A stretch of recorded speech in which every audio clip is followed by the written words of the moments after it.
Thank you, Shira. Looks like everything is lined. Looks like everything is lined right now, so we're just going to go through it. So again, I apologize for the delay. I want to welcome everybody for joining. I want to welcome all our Torah Anytime viewers for joining in. So tonight, before we actually get started, one announcement. We did have an issue for, in the past few classes, whoever seen it online with the audio. So Baruch Hashem, Shimon from Kol Yaakov reached out to me. We're going to try to arrange a new camera system, a new camera, a new audio, apparently like something that's like very high tech, above and beyond, like something that's really amazing. So there is an opportunity for whoever wants to donate to be, towards this camera. There is already part of it is already sponsored. I'm going to be covering part of it also, and so whoever wants to donate, I think the total cost is like $2,000 or something like that, something along those lines. The Shimon Kol Yaakov didn't give me the final answer. So whoever wants to donate, send a donation to Torah Anytime, but just if you could just write in there for Rabbi Zitron camera, or send me, or better yet, whatever you do right, just send me a picture, an email or a text message of what the donation is, so I have a calculation of how much needs to be raised. I do believe this is going to go fast in raising this money. So whoever does want to do it sooner rather than later, because B'ezrat Hashem it's going to get covered fairly quickly. These are one of the few things that people jump on that I've noticed, and that's because you kind of get a part in everything that comes out from that camera, any class that comes out to that camera. But again, you could always donate more for Torah Anytime. Even if it doesn't come to this camera, it's going to go to some other amazing rabbi speaker. So very likely, 100% likely that they're going to be better than mine. So you might as well just donate to other rabbi cameras on Torah Anytime, because you get part of the reward for everything that comes out of that camera, and it's really a huge thing. Okay, so tonight we are learning Le'ilu Nishmat Avram ben Chaim Yehuda and Yecheskel ben Avraham. And there was also another one. I'm sorry, I don't have it. I kept on signing out, but somebody else wanted to also put another name. It's not in the chat anymore. I was looking over here. Just please send it in. I'm going to say, as soon as I send it in, I'll mention it as well. So we will continue. We'll start, and then we'll mention the name whenever it comes in. So tonight, the topic that I really want to speak about, and I was actually going through I really want to wrap up the Emunah series, and I want to kind of, have it closed off. And we have a few more topics that we need to touch on to sort of close it off. So I want to, touch on a few of those topics in the coming weeks, and then B'ezrat Hashem we'll be able to close it off and moving on to the next thing. Okay, the names did come in for a Shlema for Nadav Chaim ben Irit Chaya and Sarah Brat Rachel. Okay, so the topic that I did want to touch on tonight, with Hashem's help, is regarding things. This is something, even before we speak about the topic, this is something that is a huge help in relationships. Meaning that a lot of problems come out from relationships when one doesn't have this mindset. So let's try to break this down a little bit. So the personalities that people have tend to affect their relationships. So sometimes you have a personality of someone who just doesn't care.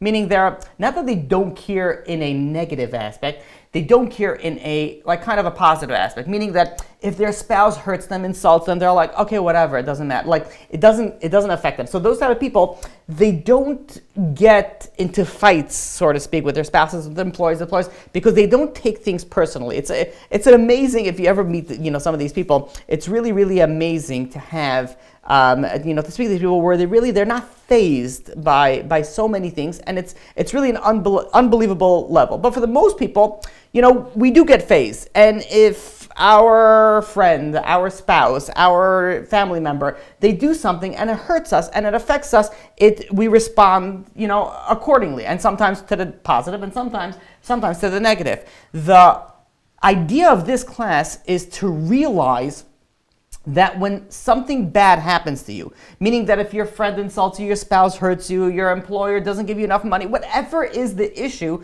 to realize that it's all from HaKadosh Baruch Hu, it's all from God, and they are just the messengers. And it's not the person that hurt us, affected us, insulted us, but rather it's coming directly from us. To take this a step further, many of us tend to play the blame game, and the blame game is usually done in the mind. And I would like to say, from what I've gathered, I think this is more men-associated problem than a woman. When you deal with a couple and there's a husband and a wife that having a, let's call it a disagreement, they come to the rabbi and they discuss it, and then at the end, the wife, at the conclusion, whatever the conclusion was, the wife is usually, okay, we have to work on it.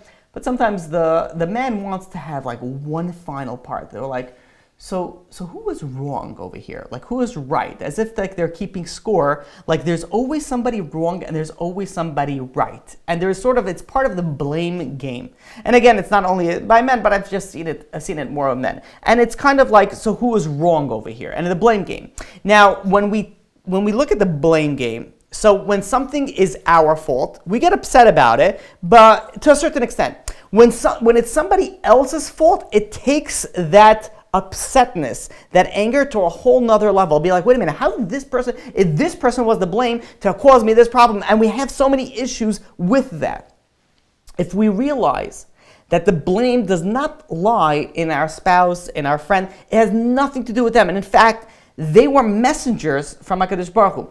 Does that mean that if you hurt your spouse, you can be like, listen, honey, what can I tell you? Like, I'm just a messenger. He says, you got a problem not with me. You got to speak to the guy upstairs. That's the guy that you have the problem with. Of course, that's not the way that we need to respond to accusations. That's not the way that we need to respond to things that we need to work on.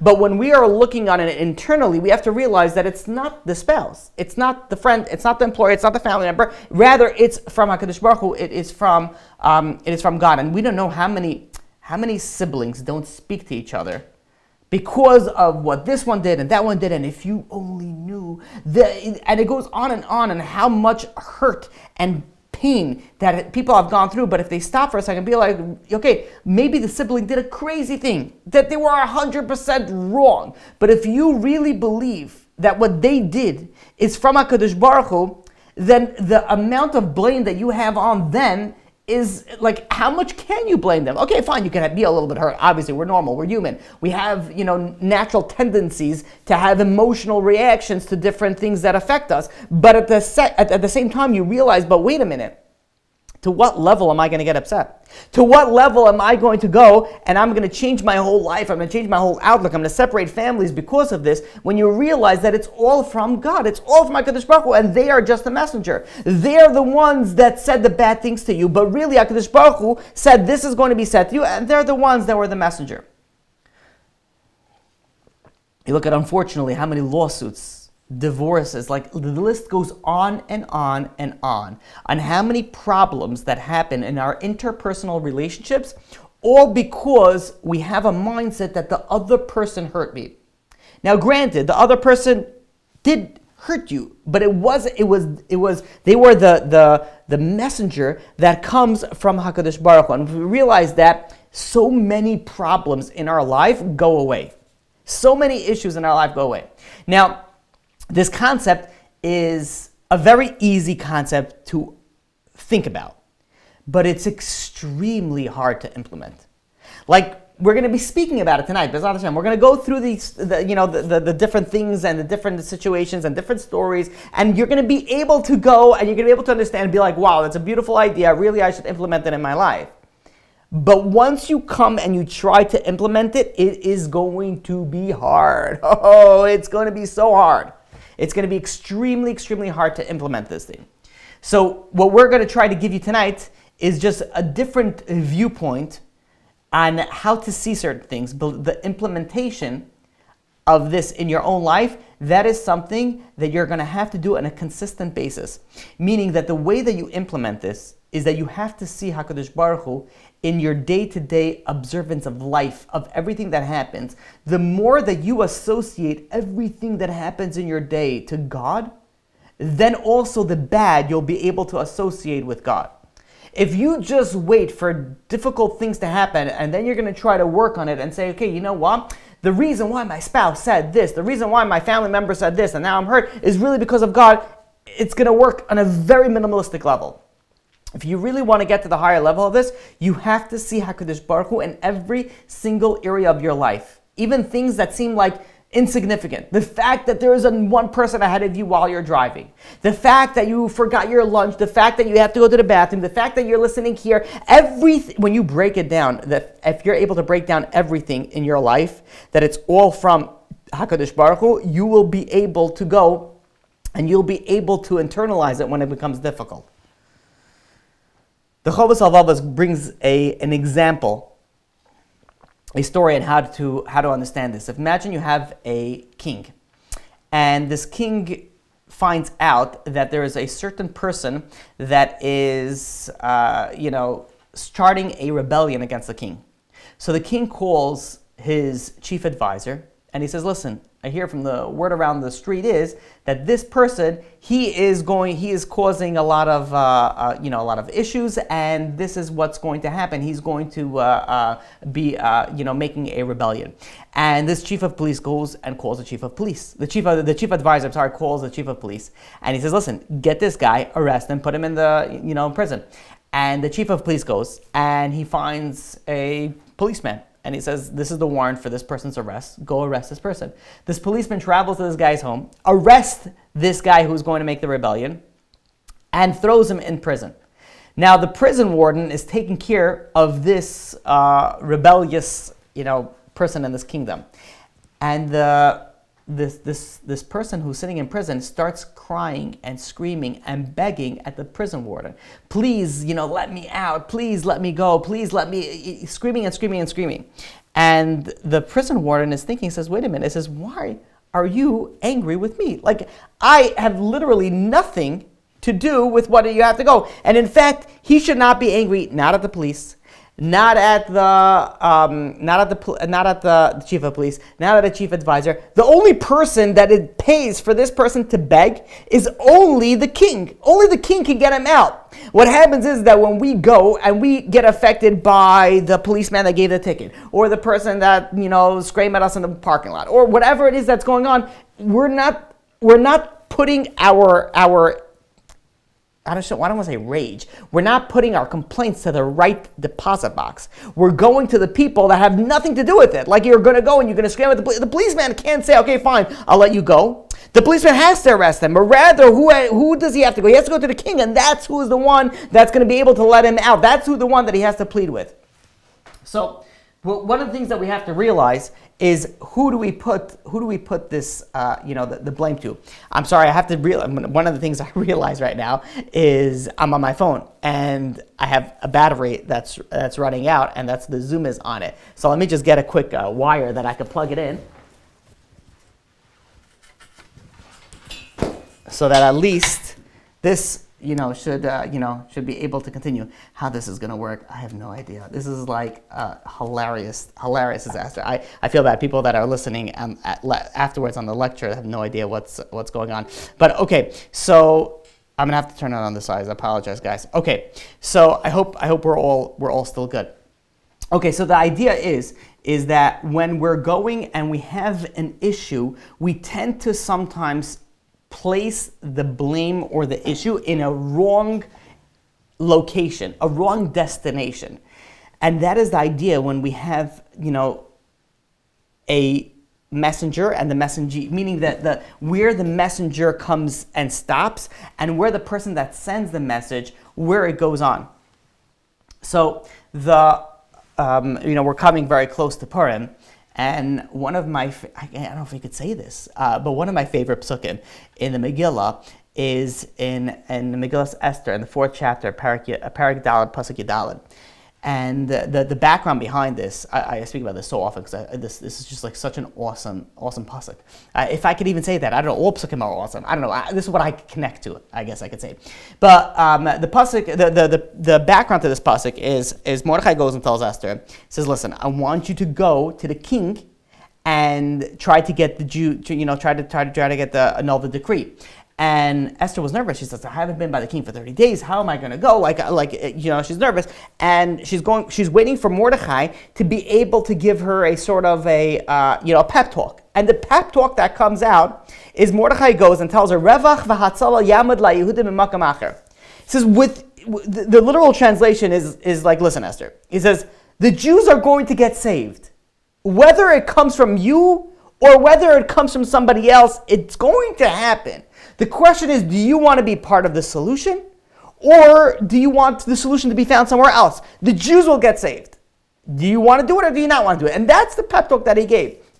Meaning that the final, I was going to say the final solution, but that's a very sensitive thing to say. But the final solution is the Jews got saved. That was that's what happened. The question was, is Esther going to be a part of that solution, or is HaKadosh Baruch Hu going to find someone else? And that's why the Maharal says, Mimakam Acher, Mimakam, that's HaKadosh Baruch Hu. HaKadosh Baruch Hu, one of the names is Makam. Meaning that HaKadosh Baruch Hu is going to save us one way or the other. You could either be part of them, you can either be the messenger, or you don't have to be the messenger, and somebody else is going to be the messenger. Meaning that many things in our life happen, and we think if this person wouldn't be here, then this wouldn't happen. Nonsense. It's going to happen anyway. The question is, this person was the messenger or somebody else was the messenger. And it can happen for the good also. You could be like, okay, if only I would have been over here, I would have gotten this. No, you weren't going to get it either way. This person was a messenger for somebody else. Even, you can't say, the right place, the right time. If only I would have invested in this stock. If only I would have. There's nothing if only. If it was meant for you, you would have gotten it. If it wasn't meant for you, you're not going to get it. It doesn't matter from today until tomorrow. There's, the regrets and the things that we go on, it's irrelevant. To the point that, when people are dating, and I deal with this quite often, where people are dating and they really like the other side. And the other side breaks it off. And it's difficult. It's very difficult. Rejection is not an easy thing to deal with. And they have to deal with this rejection. And, many times people think, be like, I would have been so happy. Like I finally, after so many years of dating, I finally found a guy, or I finally found a girl that was good enough for me. And this was someone that checked off all the boxes. And now they said no, and now I'm never going to be happy. This was the person that was going to be happy. And they feel terrible about it. But the answer is, it's 100% not. That wasn't meant for you. The fact that they said no was the biggest blessing that you could ever have. Because so many times we get nervous. Are we making the right choice or we're not making the right choice? When somebody else makes the right choice for you, you can tell HaKadosh Baruch Hu, listen, I did my part. I was willing to go forward. If he didn't go, if he didn't want to continue, if she didn't want to continue, it must be that this is Min Hashemayim. It must be that this is, meaning that this is the best thing that could have happened to you. The last thing that we want is to marry somebody that's wrong for us. Marry somebody that's not correct for us. And this idea is across the board in every single subject that we deal with. I had a very close friend of mine that passed away. You're going back already 12, 13, almost 12 and a half, a little bit over 12 years. And he got hit by a drunk driver, and he passed away like instantly, like on the spot. And when this was happening, a few of my friends, they were like, okay, well, there was a lawsuit. There was not a lawsuit. There was the whole court case with, the person who was driving was drunk, and I wasn't really involved in it. I never went once into the court thing. I was not involved in all. And one of my friends were like, you don't care? I'm like, of course I care, but it doesn't matter. And they were like, what do you mean it doesn't matter? If this person wouldn't have been there, he would have still been alive today. And if this person would have been doing this, he would have been, and I'm like, no, that's not, no. This was his time. It happens to be this person was the messenger to take him. Do I want, this person to, pay for what he has done? Yeah, of course. I'm human and I want, but is it going to make a difference if I go? No, it doesn't make any difference at all. The difference if I'm there or not, it didn't associate with me with one person to another. He was my friend and I cared very much. He was my chavrusa for 9 years. I was very close. It was a shomer at my wedding. It was probably at that point, he was my closest friend. Did I care? Of course I cared, but did it matter about what? The person was the messenger. It didn't matter if he sat in prison for 5 years or for 8 years and what's going to happen at the end. And, to the fact that it didn't even register as something that I need to follow up with. He ended up sitting in for a few years in prison, and then he got released. But did it make a difference? It didn't make a difference. This was the person's time, and this was the person's messenger. Obviously, they have to, get what's coming for them, but that's HaKadosh Baruch Hu. Has nothing to do with me. There's an interesting story in the Gemara in Sukkah that Shlomo HaMelech had two scribes, two Cushite scribes. And one day, Shlomo HaMelech sees the angel of death, the Malach HaMavis. And the Malach HaMavis looks sad. So Shlomo HaMelech goes over and says, why are you sad? And he says, your two scribes, I need to bring them to the next world. It's time for them to die. So Shlomo HaMelech hears this, and he quickly takes his scribes, tells them, he says, go to the city of Luz. The city of Luz is a place where the angel of death has no control. Reasons of why for a different time. But the angel of death has no control over them. So the king's scribes, they arrived at the gates to the city, and before they had a chance to enter the city and kind of be saved, they died over there. The next day, Shlomo HaMelech sees the angel of death, and he sees that he was very happy. And he goes to the angel of death and he says, why are you happy?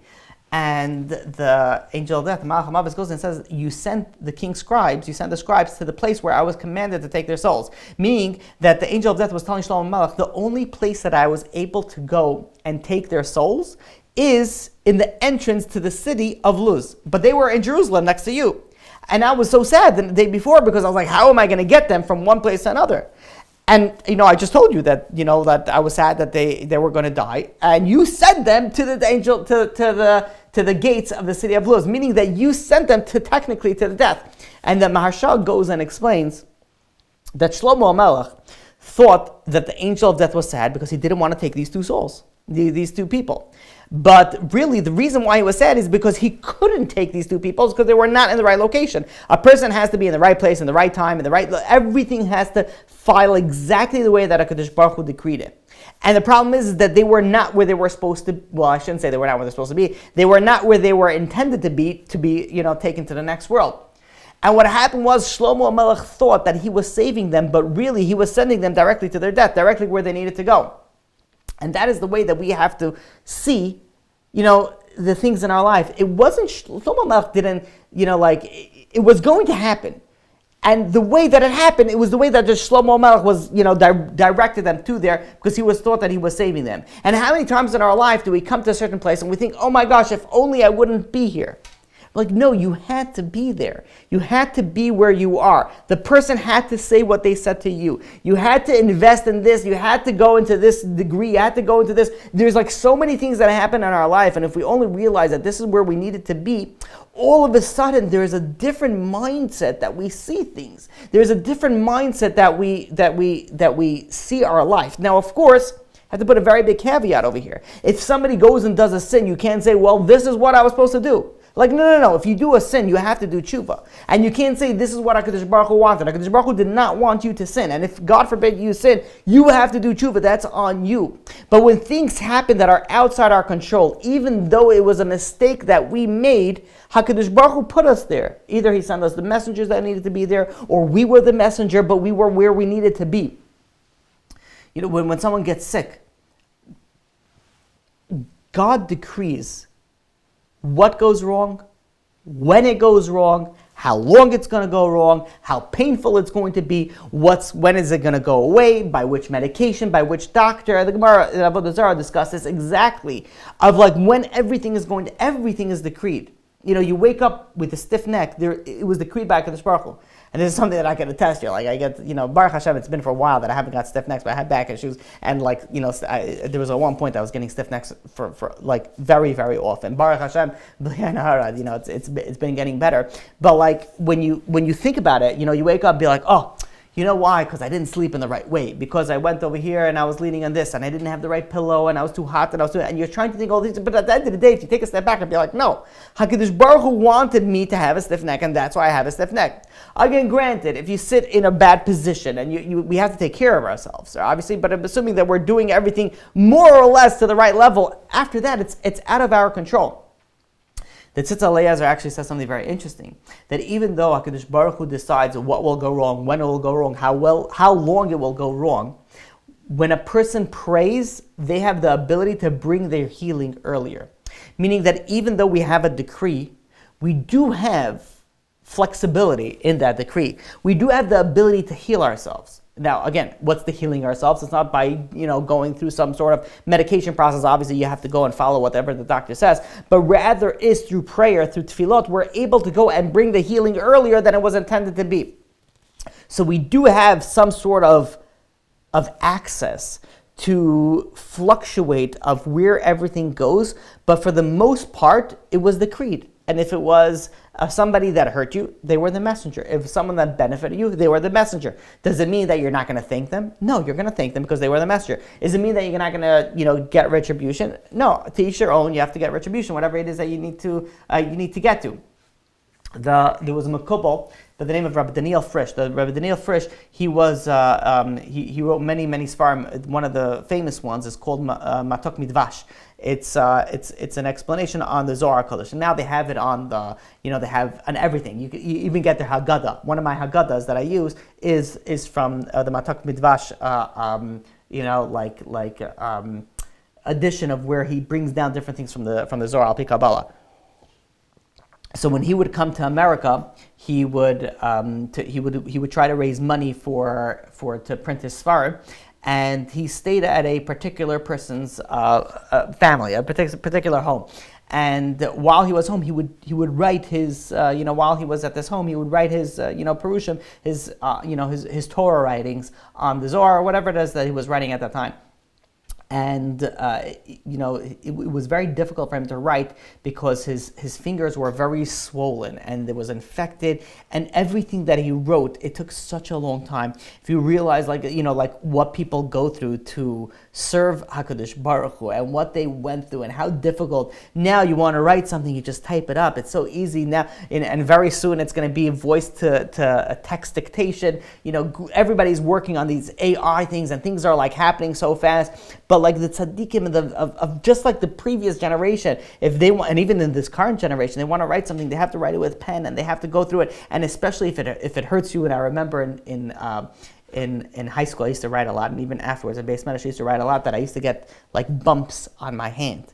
And it would be so painful to write, and I would have to change the position of my pen to try to write. And this is just like a minor thing, but imagine someone who has swollen hands and it's infected, and every letter is so painful. And he would sit here till the late hours of the night, and he would write his Perushim on the Zohar. And one night, someone from the family went up to the rabbi and tried to ask them questions. And the rabbi was very engrossed in his writing, but he paused it and, give respect to he's staying at their house, and he started answering, their question. During the conversation, the person that was speaking to them got a little bit excited and, moved their hands a little bit quickly, and there was a cup of juice over there, and the juice spilled and went all over the pages of this rabbi's handwritings, the pages where he spent hours and hours of exhaustion, of pain, that he was sitting there and meticulously going through painful letter by letter. And the person realized on how much the rabbi was going through, and he felt so bad. And he's like, Rabbi, I am so sorry. And he was apologizing, and he was going on, he was trying to clean it up, at a certain point the damage was done already. And the rabbi goes over to him, and he says, why are you asking me for forgiveness? He says, you have to know something. He says, many, many, many years ago, before I was born, before you were born, before the world was created even, HaKadosh Baruch Hu knew exactly what's going to happen. And he knew that at this time, exactly, there was going to be a Jew by the name of Daniel Frisch, and he's going to be in this place in America, and he's going to be writing his notes, and there's going to be grape juice that's going to spill over all his notes. This was already decreed a long time ago. He says, this is what Hashem planned. He says, why are you even apologizing? Like, this rabbi was on such a high level that the apology didn't even register. Like, no, this is from HaKadosh Baruch Hu. It has nothing to do with you. Meaning that forget about like not being upset at all. Like, he wasn't upset about the other person. He wasn't upset about the situation. If you pause this story for a moment, do you realize on how much of a level this is? Like, if we get upset about a friend, a neighbor, a spouse, whatever it is, and we say, you know what, okay, fine, it's from HaKadosh Baruch Hu, we're still upset, we're just not, the anger, the upsetness, the frustration, it's not directed to the person, it's, we're upset, you can't be angry at HaKadosh Baruch Hu, like this is God, obviously, you can't be angry at God, but there's still like this feeling. The next level up is that you're not even upset. Like, he wasn't even upset. You know what it means to spend hours and hours preparing for something, writing something, and then it goes away? Like, I remember, Baruch Hashem, it hasn't happened to me for a while, but like I remember this, a while ago. It's still like vividly, I remember this, where I was preparing for a shiur, And I wrote up a whole bunch of notes and I lost it all. And I was like, no, you gotta be kidding me. Like, I spent so many hours on it and preparing it, and I couldn't find it. And it was just like, it was lost. I had to start from the beginning. It was like, oh my gosh, it was like such a pain, because it's not only, it's not about like doing it again. There's like special siyata d'shmaya when you do something and when you're learning that you get different chidushim. Like, like even if you learn the same stuff again, are you gonna get the same chidushim again? Baruch Hashem, I was able to whatever, get to where I needed to get to. But the pain, the pain is like there. The fact that this rabbi had like zero, like it didn't even upset him at all. That is such a high level that I don't think we can even begin to understand how high that level is. And that is really something that we should strive for, to not only realize that it's a messenger that sent us something, but not even to get upset about the situation. That's like going a whole nother level.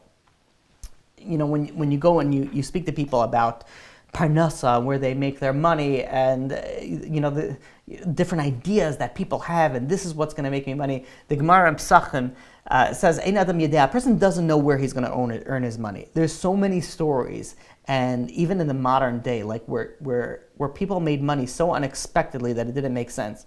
Give you some examples.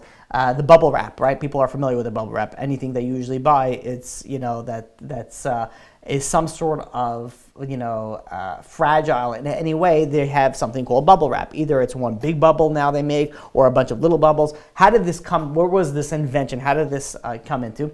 There were two engineers by the name of Mark Chavanis and Al Fielding that in the 1960s they wanted to make a new wallpaper. And they introduced this bubble wrap. Again, what the thought process behind it with bubble wrap and wallpaper, I can't even begin to understand. But they wanted to make this, and this is what they envisioned. And it was a complete failure, total failure. Did not go. So then they're like, okay, they have this invention, this bubble wrap. What are we going to do? Let's use it for insulation for the houses. But like when you think about insulation of the houses of air, that's not insulation. It's it's not going to do anything. That failed as well. And they had this bubble wrap sitting around until eventually, how it ended up happening, IBM got a hold of it. And IBM they were launching computers, and they needed to transport it. They were like, okay, well this one gives a little bit. This is a good idea. And that's where the bubble wrap became introduced into packaging and delivery. And then it became like a crazy success, like overnight, where things that they wouldn't even begin to they wouldn't even begin to put it into that. They put it into completely somewhere else, and then the salvation came from a completely different angle. Meaning they can't say, oh, I saw a need for it and I had a good idea and this is what I put into it. I was a good businessman and this is why. It has nothing to do with that. It happened to be by accident after one fail and after another fail. Then you were able to get into the final, success. The largest maker of pants, I want to say in the world, but definitely in the United States, is the Levi pants, Levi jeans. Levi Strauss was actually a Jew, an immigrant Jew, where he came in from San Francisco in the 1850s, and he came for the gold rush. And what his mindset behind it going into this gold rush was that he had a roll of canvas in his bag that he was planning to sell for people to make tents where they're going in this whatever it is that they're doing, the mining outside. And as he landed, and he was landed by the ship, not obviously the plane, but as he landed over there, there was a friendly miner that said, we don't have good pants over here. We don't have strong pants over here. Pants are always ripping. And this Levi Strauss, literally, he was thinking, okay, I have this material. I was going to sell it to make, for people to make tent. Maybe I should go to a tailor and try to make it have it with pants. Now, on the boat, he would never think, okay, I have material. I don't know if you have ever seen material for tents, but you would never think, this will be good for pants. You would never consider that. You're sitting on a hammock and be like, you know what? Let me make this into a nice shirt. This material that's holding me up, let me make this. Why would you even begin to think about that? But he got off the boat, and then this miner just happened to come up and say, I get so frustrated when these pants are always ripping. And now he's holding a bunch of material, and the material is very, very strong. It's made for tents. He says, let me try to make some pants. And he made a few pairs of pants, And it became like the talk of the town. People were like, oh, you know what? I've got these are the pants of Levi's. And they were like, the pants of Levi's? What do you mean the pants of Levi's? Oh, this is really, really strong. It's very, very difficult to rip. It's meant to be, like meant for tents. And they go, long story short, as of February 1st, 2023, Levi Strauss, this company is worth over $7 billion for something that he never even intended to go into that business. They were in some sort of dry food business, dry goods business. They were, one thing, it wasn't the idea. HaKadosh Baruch Hu put them in the right situation, and HaKadosh Baruch Hu gave them an idea. It wasn't anything to do with them. And in fact, even if you take this a step further, you look at products that make no sense that they're successful. You ever see that? Like sometimes you're like, how is this successful? Like I don't even begin to understand the success in this. One of the things, this is maybe my own thing. People maybe will disagree with me with that, but when Crocs first came out, and you're like, why would anybody ever buy such a thing? And let me just start this off by saying I own Crocs. My kids have Crocs. Like this is something that I've subscribed to. But when it came out, and even to this day, I really don't understand it, right? But when it came out, imagine somebody came to you with this investment opportunity. Be like, okay, listen, I want to make a shoe. And they were like, oh, okay, a shoe. Like, is it going to be like stylish? No. No, we're going to make it look like a block. As if you have an infection in your foot that you could fit, like not like the triple the size of a normal shoe, like really, really thick. I'd be like, okay, all right. So is it going to be like a good solid shoe? We're going to make holes in it everywhere. It's going to be, I don't know, maybe ventilation. We'll see what that, and be like, so you're going to make a shoe that's huge, full of holes, and be like, it must be that there's going to be some sort of good material that's going to be, and we're going to make it out of foam. That's what we're going to make it at. It'd be like, who would invest in such a thing? A shoe full of holes that is not stylish, that is, that's going to be big and clunky. Like, why would you ever get into that type of, business? But yet, right now, it's over a $7 billion business. And in fact, I searched this today, the number one selling product on Amazon in clothing, shoes, and jewelry is Crocs. That's the number one selling item. At least that's when I searched for it. That's when I came out. And you think about it, be like, does this person think that they were a good businessman? And they're like, no. Like, they were supposed to make the money. Crocs was the messenger on how they were going to make the money. Even to this day, I mean, I wear it. Okay, it is kind of comfortable. It has like this weird, feeling towards it. Like it's like soft but hard. Oh, I can't explain it. But well, I don't need to explain it. Everybody knows what it is. But when you think about it, it'd be like, why is it so successful? But yet you'll buy it because like the first thing that you think about it'll be like comfort. But when you really think about it, be like, really comfort? It's not leather. It's not like there's so many other things that it doesn't even make sense. But like HaKadosh Baruch Hu wanted this person to be successful, or this product to be successful. So we're all messengers for this person to make a lot of money. Like we're all there. Granted, we want it, we buy, we sell into it, even to the point that at one point there were these, I forgot what these are called, where they would design the Crocs. So in the holes, they would put pins, I don't know, maybe somebody knows what I'm talking about over here, little gadgets where they pick, and they would, bedazzle the Crocs. And that became a multi-million-dollar business. Again, I don't know if it's still, in existence today, but that became, and you think about it, be like, what, like, how? How did this get into, like, how did this become so popular? And like, where did this come from? And the answer is, there's no right, Kadosh Baruch Hu wanted it to be popular, and that's it. That's why HaKadosh Baruch Hu, Croc pins, thank you very much. That's why HaKadosh Baruch Hu wanted it to be popular. So even to the next point, you have this product. The product is called ugly sweaters. Imagine somebody, again, you think of it as from an investor perspective. Somebody comes to you and be like, listen, I want to make a product, and the product is going to be sweaters, but I want it to be ugly. Like I want to sell ugly things. Like, why would you ever, and like to begin to even try to explain this sales pitch, it's like, oh no, as a comedy thing for holidays or people, this is this market, hundreds of millions of dollars. I don't think it's $1 billion business yet, but hundreds of millions of dollars go through this annually on ugly sweaters. And you think about it, be like, what is going on over here? It's not our business idea that, that makes us wealthy. If HaKadosh Baruch Hu wants us to be successful, he'll give us successful. And there's going to be different messengers that come in, whether it's different products, whether it's different ideas, whether it's whatever it is, HaKadosh Baruch Hu will make us successful. So, and you take this into the next step where you have people that, let's say, are... I was recently listening to something on, now I forgot his name, one of the biggest drug dealers in history, El Chapo, I think his name is, and he is sitting in a prison, and this prison is solitary confinement in whatever, in America, and he made a lot of money, selling drugs, which is the point where I wanted to get to, and you would think, okay, listen, he's sitting in prison, but at least he made a lot of money while he was out. He was very, very, very successful. One of the most powerful, and the wealthiest, drug lords, I don't know if I say in history, but I would guess to say in history. And you would think okay, so, even though he's sitting now, but maybe it was worth it for the time being. And when you look at the answer from the spiritual perspective, really 100% not. 100% was not worth it at all. This person, El Chapo, he was going to make this money either way. The question was where he was going to make the money from. Is he going to make it from cocaine, or he was going to make it from other legit businesses? Meaning that he decided where he was decreed that he was going to make X amount of money.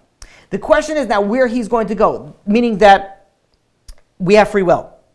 And messengers is not only people, also it's where we want to go. He decided that his messenger for wealth is going to be illegal substances. He could have just the same have gone into real estate, has gone into something else, and he would have been just as wealthy. You don't gain by doing something against God or doing something illegal. You don't gain from that. You are going to make that money either way. And that's why when you have sometimes you see people that made millions of billions of dollars in crime and theft and all these different things, and they say, okay, at least I made that. No, that's the word. That's 100% the incorrect thought process. You were going to make that money either way. And now the question is now not only you did a sin because you caused many people, not many, who knows how many people that died on it, called addiction, lost their family, that's all on you. And not only that, this person's sitting in prison and now he's not able to enjoy this money. Or if he would have done it the right way, he would have been able to enjoy this money, to be living in a more comfortable lifestyle than he is right now. He would have been able to do everything in such a different level. And this is a lesson for all of us. It's not about what we did, and if we're able to get something, sometimes we like to, I don't want to say the word cheat or sketch, but if we're able to get something out, we feel a little bit good. Okay, we were able to get it. If you're supposed to make a certain amount of money, then you're going to get that money. If you try to finagle and sketch and cheat and do it from a different angle, you're not getting yourself anything more. You can't take more money than you were decreed by God to get. And if you are decreed an X amount of money, you're going to get that X amount of money. You're going to try to get more. You're going to only end up losing that in different circumstances, whether it's health, whether it's investments, whatever it is, it's going to end up happening. You're going to balance out at the end the same. When I was in Israel, and I'm sorry, we started a little bit late, so I'm going to try not to go too late, but I want to get at least a bulk of this idea through. There was I was in Israel, and you see like people that live in. First of all, I didn't even know how they live. To be honest, how do they live like financially? Like how are they able to their the weddings, and they're paying for, and they sit and learn all day. They're not working. The wife that works, and you see, it's not like one or two people over there. Like I was staying in Yerushalayim, and the entire shul, I don't know if there was anybody that was working there. Like everybody sits and learns. That's what they do. I was when I was in Eretz Yisrael, I stayed in Matastov near my sister's house, and that's where I stayed. And I went to daven over there, and everybody over there, it's like they were still in yeshiva brachim. Tremendous credit I give them. Tremendous, like the fact of what they're able to sit and learn, and in these tiny apartments, and they're able to sacrifice everything for HaKadosh Baruch Hu. But yet they're all able to survive. And if you think, okay, it's cheap over there, it's not cheap over there. You go to the supermarket, everything it's more expensive. Things are very expensive over there. The fact that they're able to survive is because the Kadosh Baruch Hu said that they're going to get a certain amount of money, and they get a certain amount of money. How are they going to get it? They get it. That's the miraculous part of it. There was a person that was making a simcha, and he set aside money for the occasion. And later, as it got closer, he realized that he set aside insufficient funds. And the problem was that this person does not like going into debt. He didn't want to go and borrow any money.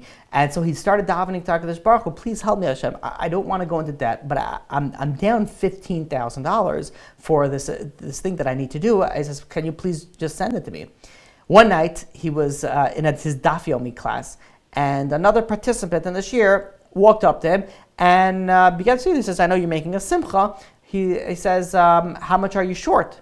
So the man says, what makes you think I'm short? Like, obviously, like it's a little embarrassing to say you're short. It's like, well, what makes you think that, that I'm short? So the man says, no. He says, come on, tell me. He says, no, really, I'm fine. And the man persisted. To finally, the guy says, you know what, to be honest, he says, I'm $15,000 short.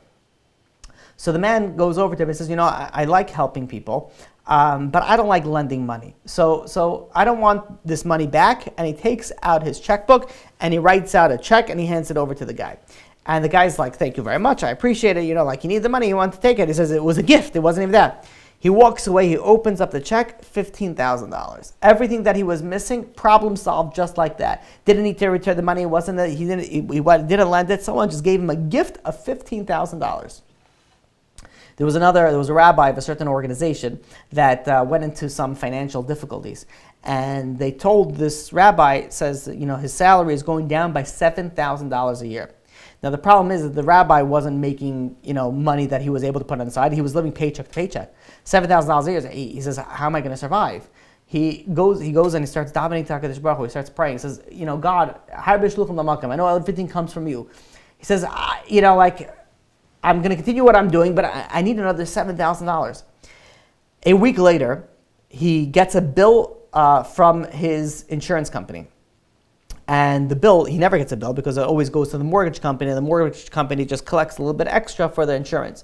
But he looked at the bill, and he was paying $7,000. He was paying a very, very high amount, and the plan that he was getting was not. He's like, what's going on? He calls the mortgage company. He says, why am I on this plan? And he's going back and forth. And they realized he was really in a bad plan, and he was really getting not worth his value. And he negotiated with this insurance company, and they gave him a better coverage for, instead of paying $7,000 a year, he was paying $3,000 a year. And so, and what they felt bad of what they did. They sent him a refund of $4,000. So he needed $7,000. Now he has $4,000 a week later. Another week later, a week goes by, and he gets a call from a shul who they say, listen, we need help with a minyanim. He was a rabbi. You need help leading the Rosh Hashanah services. And they said they want to bring him in for Rosh Hashanah. Compensation is $3,000. Within a few weeks, he made back exactly what he needed to make for the year. So meaning that we see that everything is from HaKadosh Baruch Hu. Now you could say, okay, these are nice stories, but it never happens to me. I'll never, okay, these are nice stories, always in the stories, but I never see this. And I have to say, it's 100% incorrect. It happens to every single one of us. All we need to do is we need to look for it. The reason why these stories become stories is because these people looked into it. You have so many times that each and every single, I can guarantee you, every single one of you listening has some story that this happened. And by the way, if you have a good one, send it over. I could always use more stories. But the difference why these stories make it into books and makes it into speeches is because people stop and they think and be like, wait a minute. Look at how HaKadosh Baruch Hu works. Look at how I lost out over here, but HaKadosh Baruch Hu sent the messenger from here, and HaKadosh Baruch Hu sent the messenger from here, and at the end of the day, I got exactly what I needed to get. I know it's a little bit late. I want to finish off with a story. This is a story that I may have mentioned once before, but it's a story that I'm going to bring details that I definitely didn't mention before. This is a story about a 16-year-old girl. A 16-year-old girl by the name of Esther Gorski. Esther Gorski lived in Eatontown, New Jersey, a place not too far from me. And unfortunately, by the age of 16, she had an accident, at the beach, and it resulted in a broken nose. And she was put under anesthesia to try to fix it, and there was a complication for whatever happened, and under anesthesia she passed away. Now, her parents was Dr. and Mrs. Gorsky. He was a gastroenterologist. They wanted to do something for the neshama of this young girl.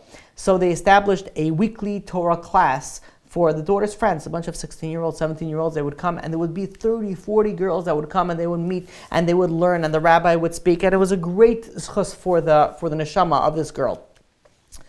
And a little bit after this class started, the Gorskys decided that says, you know what, let's build a mikvah in the neighborhood in the daughter's memory. So they found the location, if anybody wants to see the authenticity of the story. It's 16 Whale Pond Road in Edentown, New Jersey. And they decided to go into construction. And as they started the construction, as any construction project goes, the cost of construction started getting higher and higher and higher. And they gave the money, and they tried to raise money, but they maxed out from like everywhere. And the contractor called them and he says, listen, we got to stop construction. There's a final cost of $25,000 that's still missing, and I can't continue we can't finish it up until you give us the rest of the funds. So he didn't know what to do, and this is the doctor. He was getting the call in his office. So the doctor, speaks over, and then he hangs up the phone. There was a patient that was not too far that was able to overhear like part of the conversation. This patient was a Reform Jew, and she goes over to the doctor and she says, I couldn't help by overhearing, but he says, is this regarding your daughter? And the doctor said, yeah. And she's like, what's going on? And the doctor started explaining. He says, we're building a mikvah. This was a Reform Jew, which was, like this ritual bathhouse. And he was starting to explain to her what the purpose of a mikvah is. And this Reform Jew says, I want to do a good deed for your daughter. Can you take me to the construction site? And the doctor says, yeah, absolutely. They scheduled a time, and they met by the site, and the doctor showed her, this is where this is going to be, and this is where the path, and this is where the showers, and he started showing her, and she was very, very impressed, and she says, I want to be a part of it. And she took out a checkbook, and she wrote out a check for $25,000. And that's it, the problem was solved. The mikvah was constructed, and it finished a short while afterwards. A few weeks later, Mrs. Gorsky, but her first name was Rachel, gets a phone call. And she gets a phone call from this, Reform woman. And she says, I don't know how to say this to you, but can I come over and talk to you? I had a dream. How do you explain to somebody that had a dream and they want to talk over to you? And, this woman did donate $25,000 for the mikvah for her daughter. She says, of course, come over as soon as you can. And this woman comes over, and they're sitting at the Gorsy's kitchen table. And she says, I don't know how to tell this to you, but I had a dream about your daughter. And all of a sudden, Mrs. Gorsky he's like, what do you mean? She says, well, I was dreaming, and, sleeping, and your daughter, her name was Esther. Her English name was Jeharidin or something like that. I'm pronouncing it wrong, but Esther was her Hebrew name. I was at the beach, and she approached me. She says, I live by the beach, and she says, I've never seen this beach before. This is a beach that I've never seen. And she said, I want you to sit next to me. And we were watching, the waves. And she says, your daughter told me, she says, I want to thank you for helping my mother with the mikvah. And she was starting to say, you did such a wonderful thing. And this daughter, in her dream, she was telling this Reform woman about the importance and the beauty of the mikvah. And you should know that this is going to change the whole community. And then she goes and she starts telling this woman, I want you to tell my mother the following. It says, tell mom that I love everything about the mikvah, and that I was with her every time she made a decision. And, at this point, all of a sudden, Mrs. Gorsky is getting she's like, wait, what? Getting very, very startled. And what's going on? And then this woman goes and says, tell my mother that I like those bracelets and I love them very much. And the mother is thinking of the bracelets. She's like, do you mean the bangles? I bought her 4 gold bangles. That's probably what she's referring to. And this woman says, no. I very, very vividly remember, this dream was very vivid. I remember that she said bracelets, 3 bracelets. And in fact, she said one was green, one was blue, and one was white. And the mother, Mrs. Gorski was like, what, 3 bracelets? I don't recall these bracelets that I bought for her. And she runs up into her room and she says, excuse me, they go up to the room and she starts going through she opens a drawer and she starts going through all the jewelry. And she cannot find these 3 bracelets. So as they walk out of the room, all of a sudden, the mother noticed on her own wrist that she puts on every morning without thinking 3 bracelets. One was green, and in it said Emunah. One is blue, and it said Jeherin Gorsi, Esther Gorsi, it says her daughter's name. And the third was white, that says, Stop Lashon Hara. She saw that, she nearly fell to the floor. And she composed herself, this is something that she put on recently, she couldn't even begin to comprehend of what's going on. And, once she kind of relaxed, this woman came and she says, the dream wasn't over. She says, she told me to tell you that she's very, very proud of you. And she said to me to tell my mother that the classes given in our home are so great. But we need more. It isn't enough. There's so many kids that are off the path of Hashem. And there's so many girls and boys that need guidance. We need so much more. And then this woman told Mrs. Gorsi, she said, your daughter then told me that I also need to get on the right path. And I asked her in the dream, she says, how do I do that? How do I get to the right path? And your daughter said that my mother will find a way to help you. And at this point, the mother was full-fledged crying. Tears were streaming down her face. And the next thing that the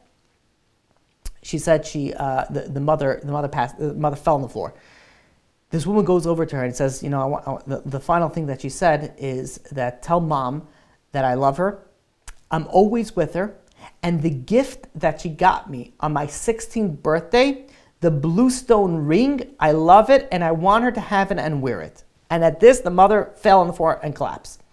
And once she was able to regain herself and wipe away the tears, she went to the safe and she opened up the safe, and in there she pulled out a blue stone ring that there's no way that this woman ever knew of any of this stuff, that she gave to on her 16th birthday. It's been 2.5 years since the passing, since she got it, and now she wears it on her ring. It's only bringing the story of this girl. It's only apropos to say that she did write a poem. A 16-year-old girl wrote a poem from Eatontown, New Jersey. Very short poem, but listen to this poem. Bitachon is what we need. Emunah is what we gain. The trust and love we have for Him must empower all our pain. Just something that this 16-year-old girl wrote. And I brought this story really for the purpose was, look at the messenger. That's really the purpose of the story. There was a need, and this doctor needed extra money to build this mikvah. And there just so happened to be a messenger in the doctor's office who has not completely disassociated with Judaism, that overhears and decides to donate $25,000 for a mikvah that she has no idea what's the purpose of it for.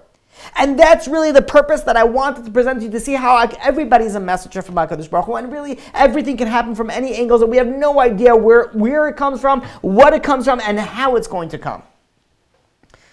But the truth of the matter is, when you look at a story like this, it's not only about the messenger. You have to also look on something so powerful. We all know Torah is real. We all know, we all know this. But when you hear a story like this, it just digs in so much deeper and it just makes everything so real. And when you look at it, at one point it makes it so comforting, but at the other point, it makes it so scary that we're living over here. Everything is so real. Everything that we do has so much an effect, where you have this woman who had no connection to the family and was able to say so many details about this girl. This is for sure a real dream. There's nothing to discuss about that. There's nothing, but it shows you how authentic everything is. And when you think about that, when you think about how real things are, you start realizing how fake other things are. And we started off the class by showing the different things of how we get upset when somebody goes and insults us. When somebody goes, we have to realize those are fake. those are not the real things. You know what the real thing? The real thing is when we realize that everything is min hashamayim, everything is from HaKadosh Baruch Hu. When we get hurt, when we get insulted, when we get whatever it is, that's all that. You know what's real? The real that it comes from God. The fact that your friend, your sister, your whatever it is, hurt you, insulted you, your partner stole from you, whatever it is, that's all fake. That has nothing to do with that person. That has to do with HaKadosh Baruch Hu. It takes you to a level, to a point when you realize of what is reality and what is our own mindset of reality and what we produce as what we think is reality. We go through entertainment and we go through different wasting times and we go through different things if we only realize that how fake everything is.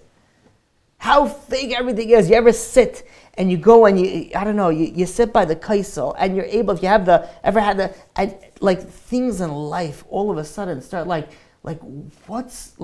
everything just like starts like, crumbling down, like when you get in the zone and you realize what life on this world is all about.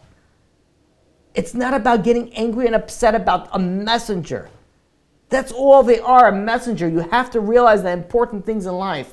And the problem is when we look at the messengers and it overcomes us, then we fall into this rabbit hole of just this nonsense that's completely useless.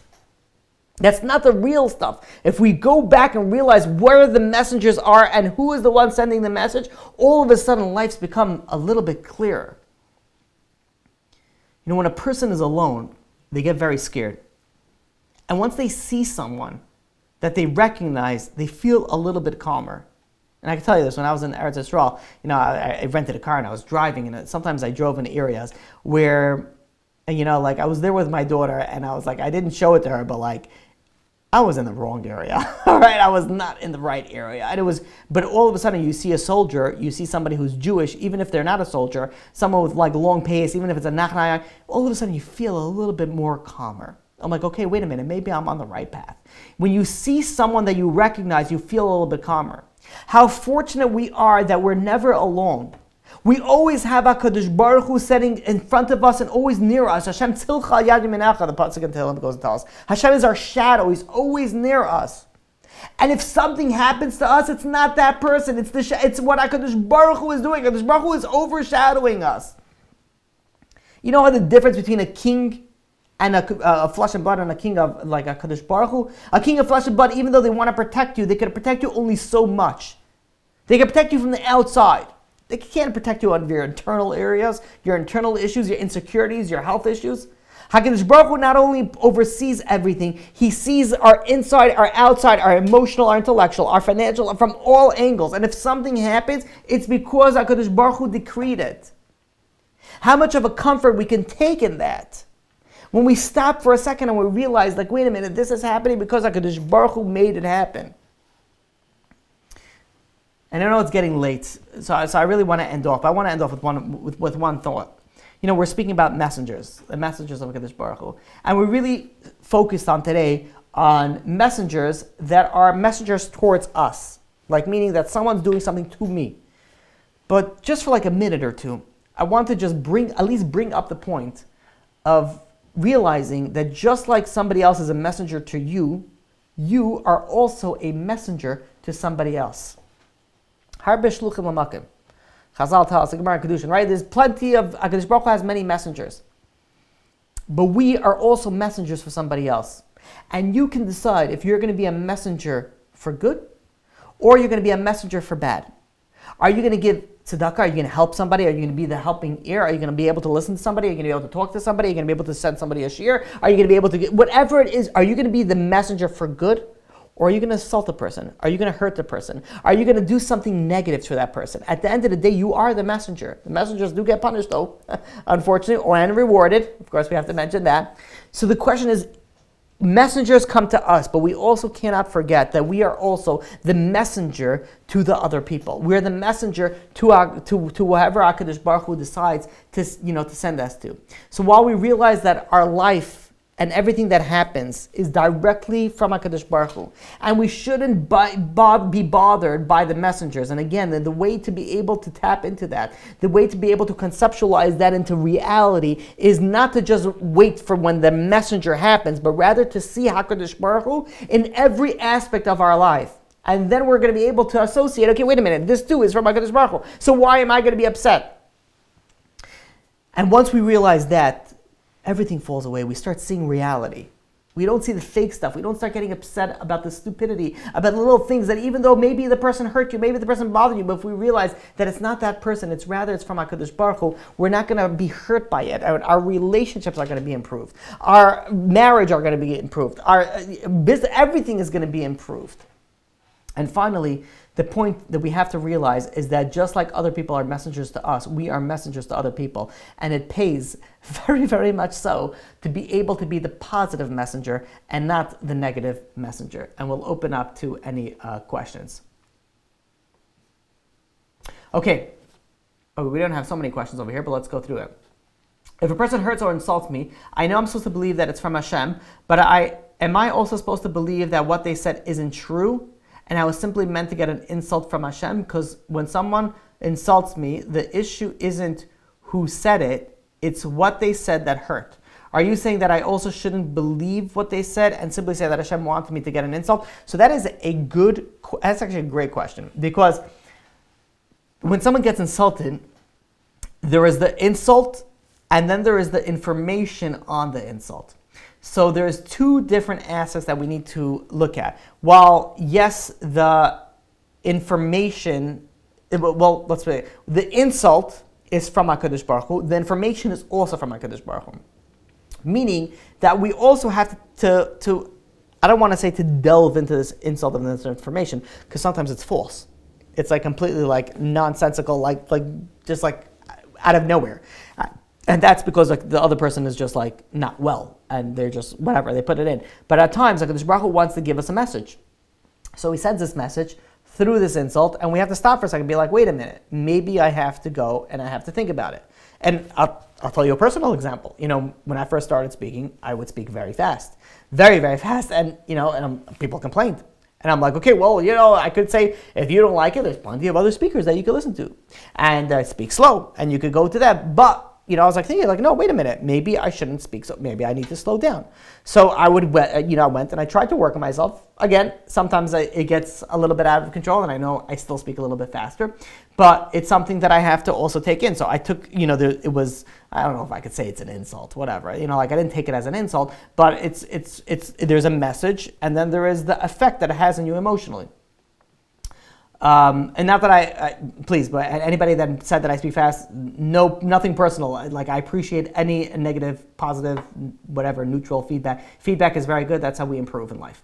Okay, an example of what I was saying before would be a high school seminary job rejection. Everyone says it's the biggest bracha because it directs you exactly where you needed to go. But at the end of the day, there's a reason they rejected you. Are you saying we should only believe the only reason they reject you is because Hashem wanted to direct you where you needed to go, and that has nothing to do with you? So yeah, so if let's say, that's a good example, because that's a little bit different. That's not, if let's say you got rejected, and for reasons that are like, you're a good person, like everything is good. Like, if a person is not sneeze and not this and not on the level and they get rejected, it'll be like, okay, well, look at yourself. You're not quality material for that. But if you're a good person and you really are appropriate for the school or for whatever it is, and you got rejected, then you realize that yes, 100% this is from HaKadosh Baruch Hu. And it goes, by the way, the same thing with dating.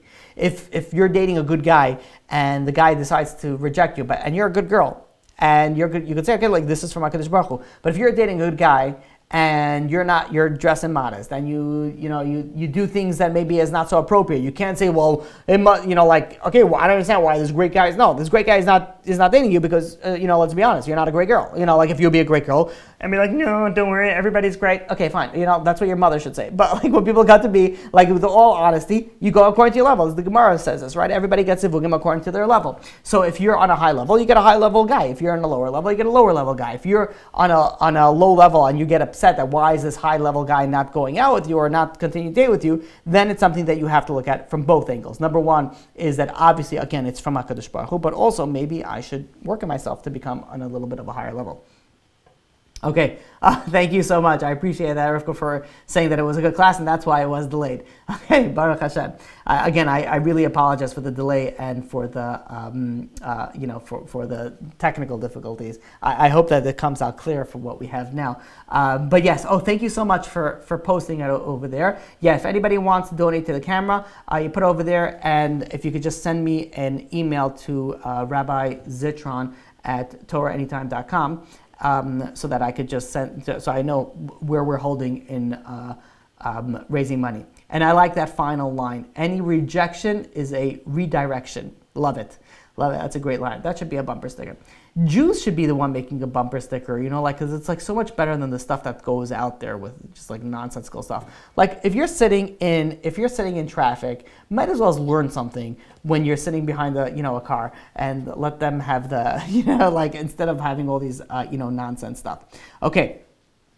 I think we had another question that came in over here. Oh, hold on a second. That's so interesting in how I have a question that came in on my phone, but not on this. Okay, the question is over here. What if you see clearly what happens was from Hashem that just makes it more painful because then there's no one else to blame? How can you use a horrible experience and it's Hashem's fault to grow closer to Him rather than further? So really, this is a whole nother class. So let's say you realize something like Kadosh Baruch Hu. So the question is, can you start getting angry at HaKadosh Baruch Hu? Like, wait a minute, why are you doing this to me? Like, I don't understand. Like, how could you do this to me? So the reality of it is that if you have a healthy relationship with HaKadosh Baruch Hu, and even if you don't, then you could get to it when you realize that everything that happens is for the best, and whatever HaKadosh Baruch Hu is doing for you is for the best, that even though something is negative, you're not going to see it in that negative light per se. And I just realized now that I have a bunch of questions that came in here. Well, I don't know about a bunch that came into the other Zoom thing. So let me just go quickly through that. Okay, I know that they're a messenger, but what if you're upset that due to their bad deeds, they merited being the shliach?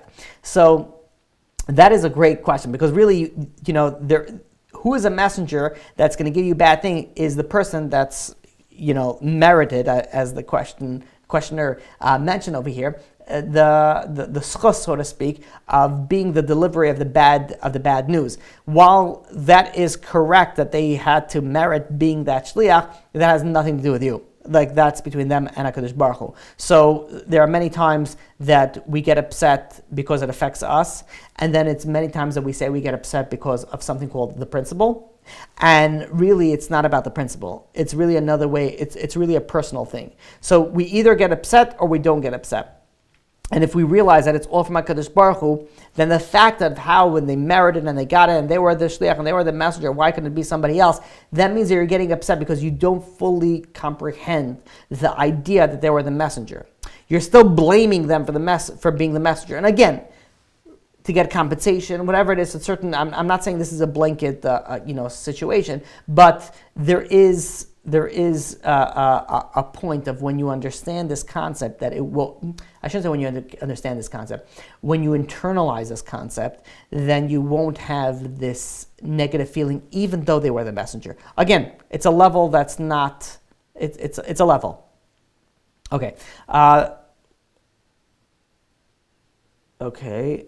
We answered that question. Okay, next. Sometimes when I'm in a lot of pain, it's hard to verbally say thank you and can only say it in my mind. Does it still count as gratitude tefillah? And if yes, it is a lower since the words didn't come out of your mouth, like according to Hilchos Tefillah.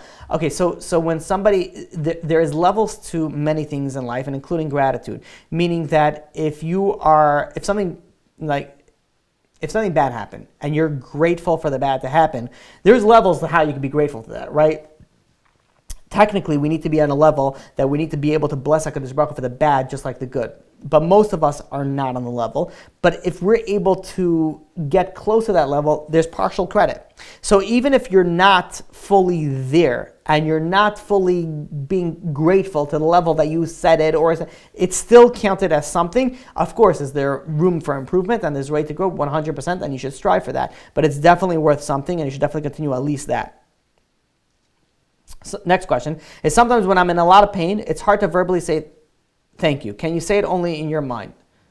Oh, this is what we just mentioned. Okay. I don't know why this. Okay, I guess it came in twice on my phone. Okay, yes. Okay, next question. If I take a credit card and I know someone would like to cover the rest of the costs of Rav's. Oh, okay, fine. Yes, you could message me. You can message me afterwards. For any details on on the remaining balance of what we have. We already have Baruch Hashem some of it covered already. So yeah, anything that whatever you want to work out, you could message me privately. Okay, all right. You know what's weird? I now realize that some messages came on both. Okay, I'm going to try to make sure I get everything, but I may miss something, and I apologize. Oh, here. Okay, next question. What is the name of the family regarding the mikvah story, so I can look it up in the internet and send the story to their friends and family? So it's the Gorsey. It's a shame I don't have it over here opened up because I have to restart my computer. But it's Gorsey in Eatontown, New Jersey. I believe it's Gorcey. I believe it's Dr. Stephen Gorsey, a gastroenterologist, who is the father. But if you can't find it, message me and I'll find it. I'll send you the link of the story. Okay. Here we go. If I can mention the daily giving, new campaign to donate as an Aliyah Neshama for Binyamin Rael Ben Gershon Yeshaya. He was a person who saw Parnasa as a pipeline straight from Hashem that provided responsibility and privilege. And here's the link. Okay, so the link is not shared. I don't know if you're able to share it on. Let me see if I could.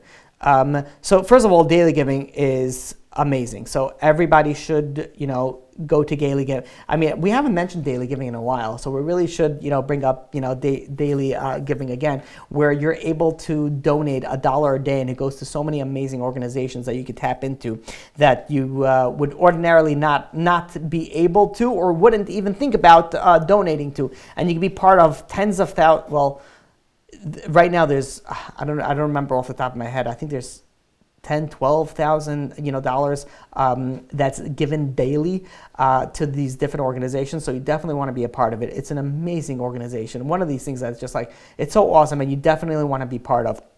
And if you're not part of it yet, or if you are part of it, you could double down and you could go to dailygiving.org, and it's just something that you can be a part of, something so amazing. And it's $1 a day. Like $1 a day could get you so far, and you could be involved in so many organizations. So amazing. Okay, let's see. I think I have some more messages over here, and then we're going to close it off. I heard that another bechira is able to affect you even if you don't deserve it. Is that true?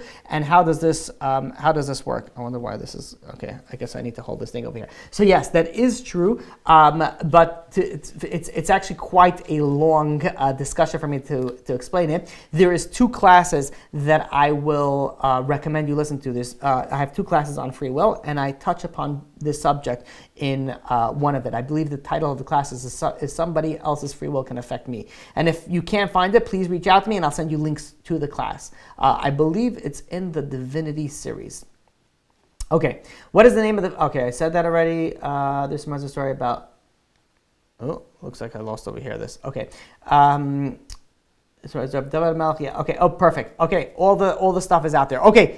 Thank you all for joining. I apologize for the late hour. I apologize for the delay of the technical difficulties. Thank you all for joining. And again, apologies for so much of a delay of coming back to the classes. Baruch Hashem, we're back. Happens to be that as time goes by, to make these classes has been extremely becoming more and more difficult. My plan is to continue, but just bear with me. If there's a week here, a week there that we're not able to do it, I really appreciate everybody joining to the live, because without you guys, there would not be a class. I'm not one of those people that are able to, do it without just speak to myself. People are able to. I unfortunately do not have that power. I guess I could say it's my deficiency. So I appreciate every single one of you you're coming, and thank you for bearing with me during the little vacation that we had.